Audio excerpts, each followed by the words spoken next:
প্রিয় দর্শক শ্রোতা, আসসালামু আলাইকুম। যে যেখানে আছেন নিশ্চয়ই ভালো আছেন। বাংলাদেশে এখন অস্থির সময় যাচ্ছে। অনেকেই উদ্বেগ উৎকণ্ঠার ভিতরে কি হয়ে যায়, কখন কি হচ্ছে না হচ্ছে। এর ভিতরে নতুন করে সংযোজিত হয়েছে গণমাধ্যমে যারা কথা বলেন, সাংবাদিক, রাজনৈতিক বিশ্লেষক, তাদের ধারণা ডক্টর ইউনূসের যে রাজমহল, তার যে প্রাসাদের যে অন্দরমহল, সেই অন্দরমহলে আন্তঃকন্দলের আগুন এখন দাউ দাউ করে জ্বলে উঠেছে। আগুনের বহ্নিশিখা প্রকাশিত হচ্ছে। তাকে যারা নিয়োগ দিয়েছে এবং তিনি যাদেরকে দিয়ে রাজনৈতিক দল করেছেন, তাদের বিভিন্ন বক্তৃতা বিবৃতিতে আমরা সেই বিষয়গুলো একটু শুনে আসি। নির্বাচন সংস্কার ডিজিএফআই নিয়ে কি বললেন তার দলের গুরুত্বপূর্ণ নেতা। সামনে যদি আয়নাগর প্রচেষ্টা করা হয়, আমরা সে আয়নাগর কেন ডিজিএফআই হেডকোয়ার্টার ভেঙে দেব। তিনি বললেন ফেব্রুয়ারিতে নির্বাচন হবে না, সামনে যদি আয়নাঘর, এমনকি ডিজিএফআই হেডকোয়ার্টার তারা ভেঙে দেবে। অর্থাৎ ডিজিএফআই হচ্ছে সেনাবাহিনীর প্রতিরক্ষা গোয়েন্দা সংস্থা, তার হেডকোয়ার্টার ভেঙে দেবে। লন্ডনে গিয়ে তারেক রহমানের কাছে কিভাবে সারেন্ডার করেছে সেটাকে রেটরিক করেতে বলছেন যে সেজদা করে আসছে, সব বিক্রি করে দিয়ে আসছে, সে বাংলাদেশে কোনো মানুষ পায় না। আমরা সেটা একটু শুনি। এই যে আমাদের মডেল লরিয়েট ইউনুস্তার, বাংলাদেশের মানুষের নাম চোখে পড়ে না, ওনার লন্ডন যেতে হয়। লন্ডনে গিয়ে সিজদা দিয়েছেন, ঘোষণাপত্র হয়েছে, ঘোষণাপত্র লন্ডনে গিয়েছে। এই যে আমাদের মডেল লরিয়েট ইউনুস্তার, বাংলাদেশের মানুষের নাম চোখে পড়ে না, ওনার লন্ডন যেতে হয়। লন্ডনে গিয়ে সিজদা দিয়েছেন, সিজদার মাধ্যমে উনি ওহির মাধ্যমে আদেশ পেয়েছেন এবং সেটার একটা প্রেস রিলিজের মধ্যে জানিয়েছেন এখানে উনি বললেন যে ইউনূস সাহেব লন্ডনে গিয়ে সেজদা দিয়েছেন, সেজদার মধ্য থেকে তিনি একটা ওহি পেয়েছেন, ওহি নাজেল হয়েছে, সেই নাজেলকৃত ওহির ভিত্তিতে তিনি কথা বলছেন। এখন একইভাবে তার যে দলের আরেকজন গুরুত্বপূর্ণ নেতা হাসনাত আব্দুল্লাহ, তিনি কি বললেন এটা আমরা একটু শুনি। তিনি স্পষ্টভাবে বলেছেন ডক্টর ইউনূস লন্ডনে গিয়ে সরকার বেচে দিয়ে আসছে।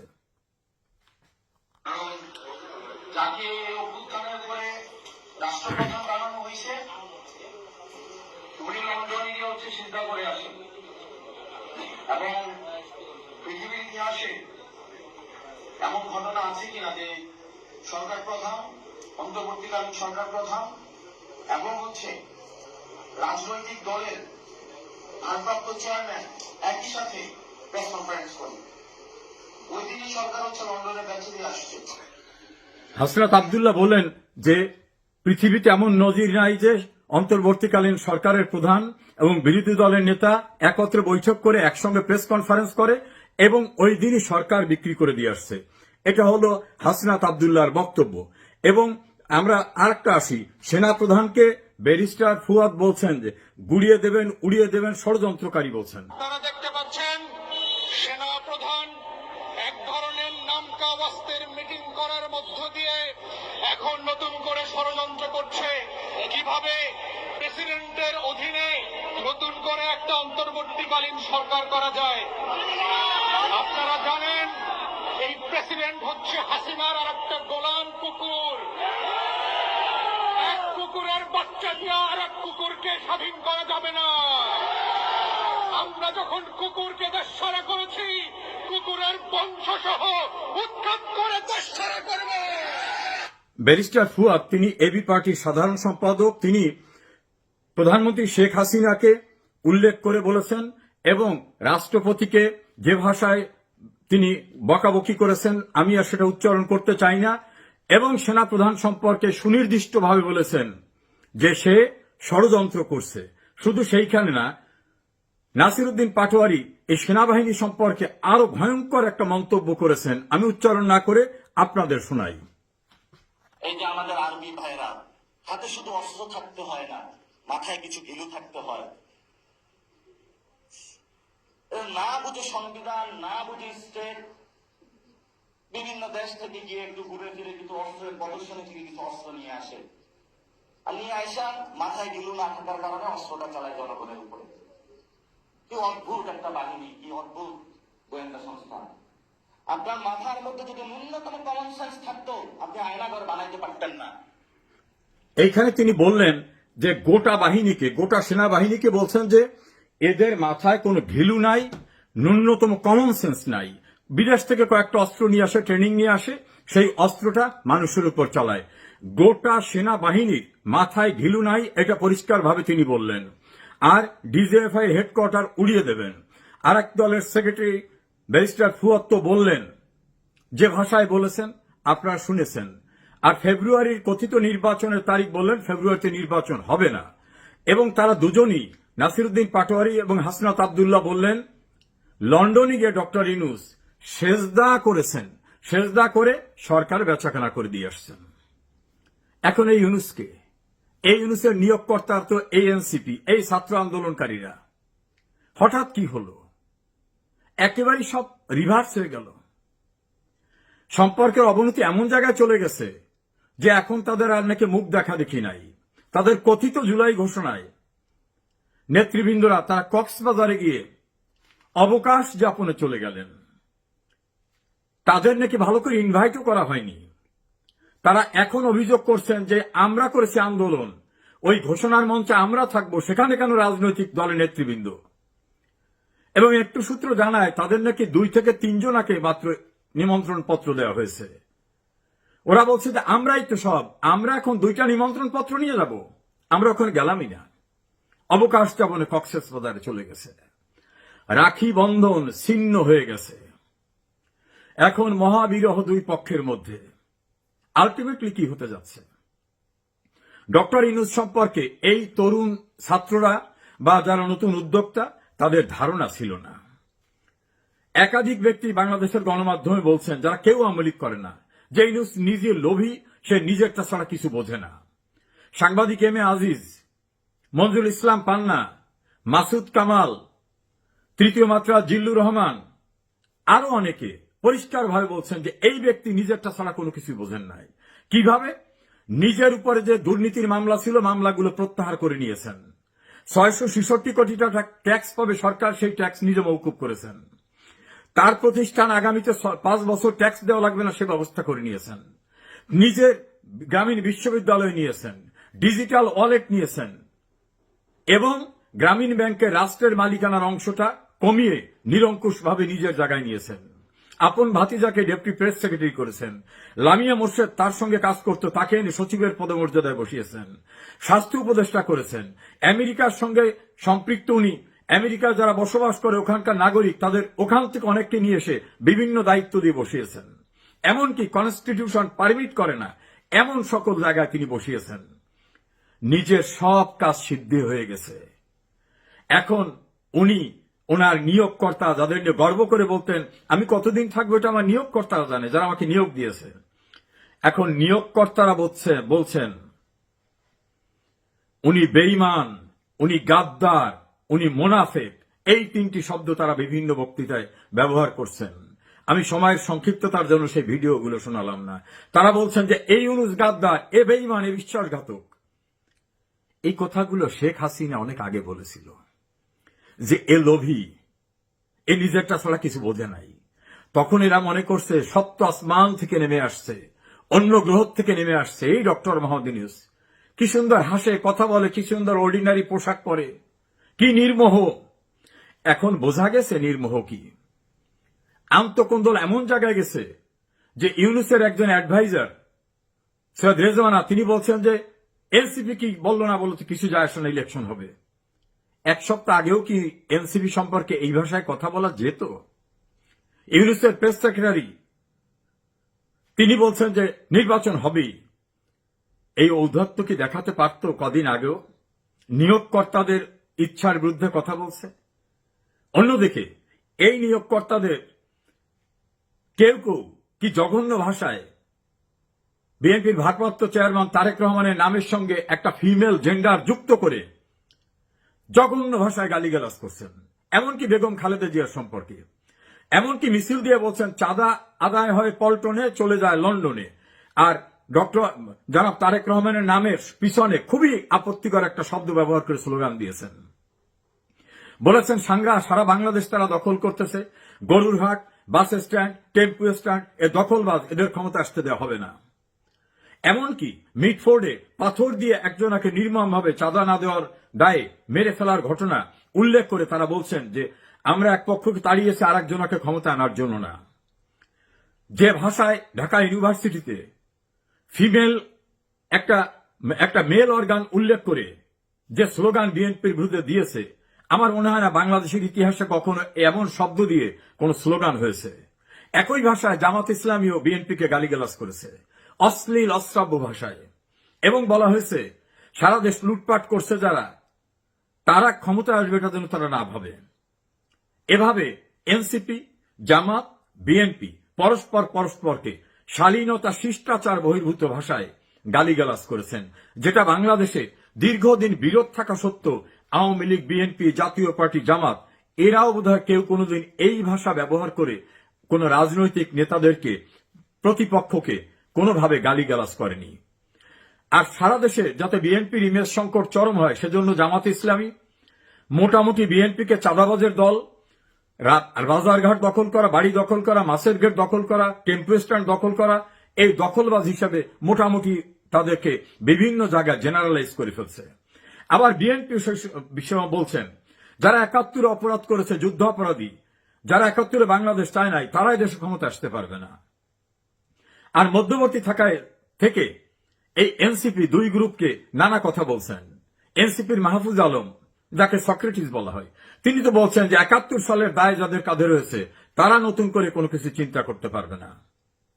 আবার জামাতের নায়েবে আমির ডক্টর মোহাম্মদ আব্দুল্লাহ তাহের, তিনি বিএনপির এক নেতাকে পরিষ্কারভাবে বলছেন যে এনসিপির প্রধান যিনি, ও তো আমাদের তৈরি, আমরা ওকে গ্রোন আপ করেছি, নাহিদ ইসলামের কথা বলেছেন।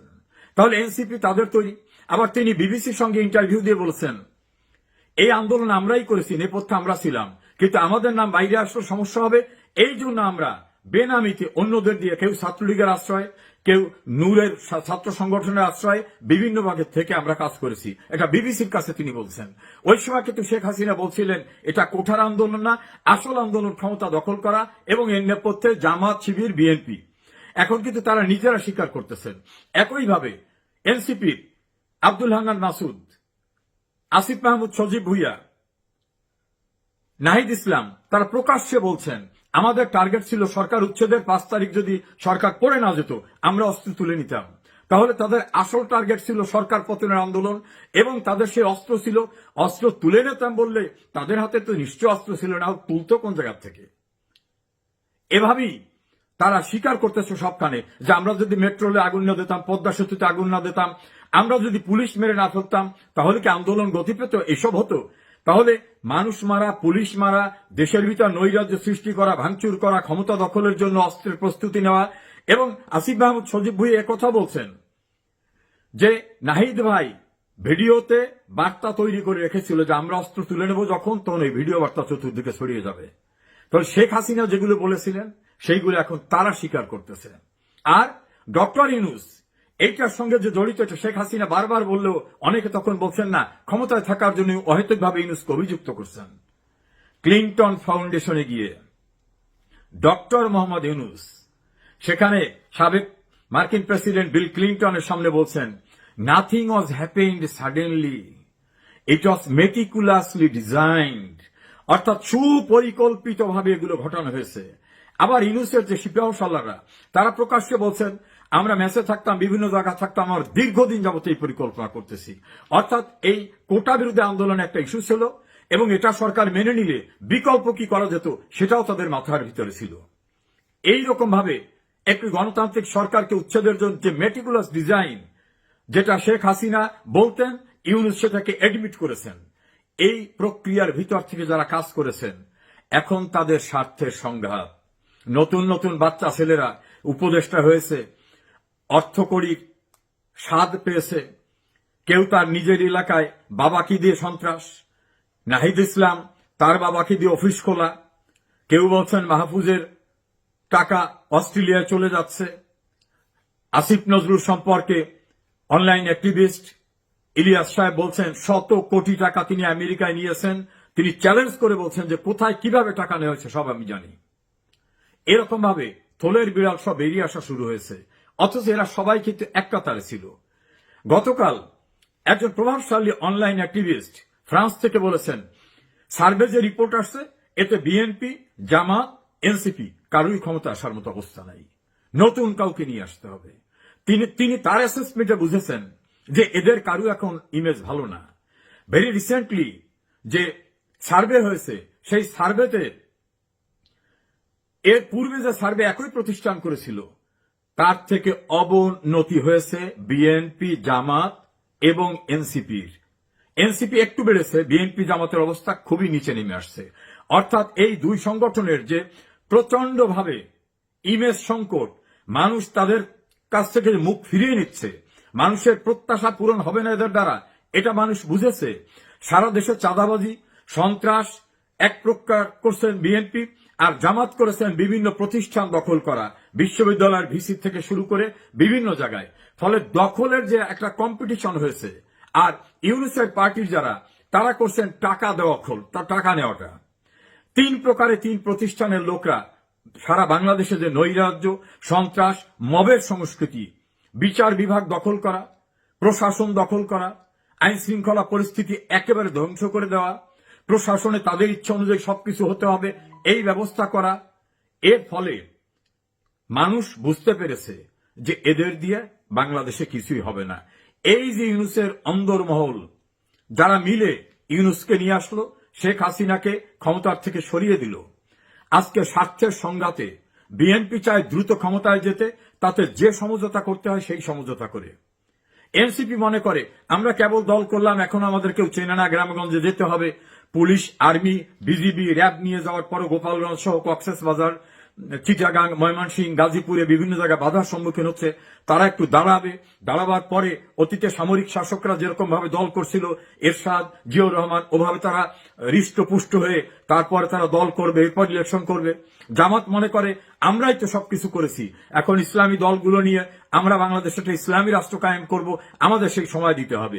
বিএনপি মনে করে অনেকদিন ক্ষমতার বাইরে ছিলাম, এখন আর তড়িঘড়ি করতে হবে, দ্রুত একটা নির্বাচন দিক, তারেক রহমান প্রধানমন্ত্রী হোক, আমরা যারা দীর্ঘদিন রাস্তায় ছিলাম আমরা মন্ত্রী সহ বিভিন্ন সুযোগ সুবিধা নেই। এই স্বার্থের দ্বন্দ্বে, স্বার্থের সংঘাতে মাঝখানে ইউনূস দেখতেছে আমার কার জন্য উপযুক্ত। ইউনূস মনে করছে এই ছাত্ররা এগুলি হবে না, এরা এখন পুলিশ, র্যাব, আর্মি দিয়েও কোথাও যেতে পারে না, এদের হবে না। জামাতকে নিয়ে নানা রকম ট্যাগ আছে, এরাও পুরোপুরি পারবে বলে মনে হয় না। বিএনপির সঙ্গে সমঝোতা করি।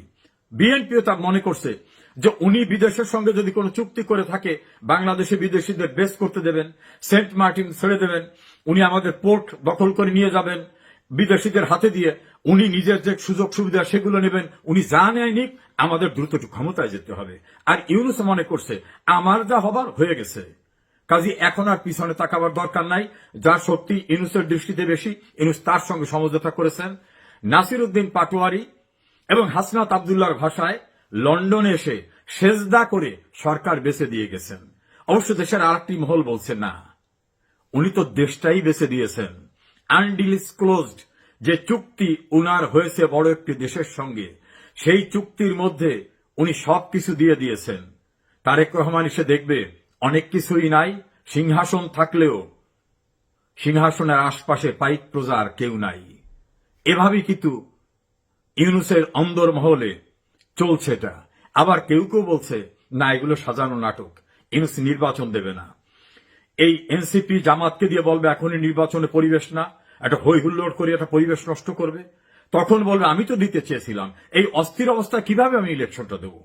ফলে এভাবে তিনি আরো কিছুদিন ক্ষমতায় থেকে তার যে দেশের এবং দেশের বাইরের যে প্রভু, তাদের যে প্রত্যাশা আছে, সে চাওয়া পাওয়া আছে, সেগুলোকে ফয়সালা করে দিয়ে নিজের এক্সিটটা কেমন দরকার হয় সেটাও নিবেন। আবার এনসিপির লোকজনে বলতেছেন রাষ্ট্রদ্রোহিতার দায়ে আমাদের মৃত্যুদণ্ড হবে, আমাদের লিগ্যাল প্রোটেকশনের ব্যবস্থা না করে উনি কোথায় যাবেন, ওনাকে আমরা যেতেই দেব না। এখন এই যে ছেলেরা যারা শেখ হাসিনার বিরুদ্ধে রাষ্ট্রদ্রোহিতা, সন্ত্রাস, নৈরাজ্য করেছে, সংবিধান ভঙ্গ করেছে, তারা এখন আতঙ্কিত, সংবিধান লঙ্ঘনের দায়ে আমাদের তো মৃত্যুদণ্ডের মুখোমুখি হতে পারে। এজন্য তারা বক্তৃতায় বিবৃতিতে বলতেছে আমাদের লিগ্যাল প্রোটেকশন না দিয়ে কোথায় যাবে, ওনারা যেতে দেব না। আবার আব্দুল হান্নান মাসুদ তো বলছেন যে প্রয়োজন ওনার বিরুদ্ধে রাস্তায় নামবো। উনি কি মনে করেছেন এই আন্তকোন্দলের মধ্য থেকে উদ্বেগ উৎকণ্ঠার বাংলাদেশ অর্থনীতিতে, উন্নয়নে, সব কিছুতে, আইন শৃঙ্খলায় বিচার ব্যবস্থায় ধ্বংসের চূড়ান্ত পর্যায়ে চলে গেছে। দেবপ্রিয় ভট্টাচার্যের ভাষায় বিশ্বব্যাংক বলছে 28 লক্ষ মানুষ বেকার হয়েছে, 149টা ইন্ডাস্ট্রি বন্ধ হয়ে গেছে। জিডিপির হার ছিল শেখ হাসিনার আমলে 7 পয়েন্ট প্লাস, সেটা এখন বিশ্বব্যাংকের ধারণা 3-এ নেমে আসবে। বাংলাদেশটাকে 12টা বাজিয়ে দিয়েছেন। ইউনূসের রাজমহলের অন্দরমহলের আগুন বোধহয় বাংলাদেশকে আরো ভয়ঙ্কর পরিস্থিতির দিকে নিয়ে যাচ্ছে। কি হতে যাচ্ছে আমরা অপেক্ষা করি। তবে সুখকর কিছুই যে ইউনূস এবং তার পারিষদবর্গের কাছ থেকে কিছু পাওয়া যাবে না। মানুষ যখন সবাই বলতেছে যে এর চেয়ে শেখ হাসিনা ভালো ছিল, সেই জায়গাটা এখন যুক্তিগ্রাহ্যভাবে সবাই গ্রহণ করছে। কিন্তু দেশটাকে কতটা ধ্বংসের ভিতরে চূড়ান্ত পর্যায়ে নিয়ে ইউনূস পরিত্রাণ দেবেন অথবা অনাকাঙ্ক্ষিত কি ঘটনা ঘটে যায়, সেটাই এখন দেখার অপেক্ষায় থাকতে হবে আমাদের।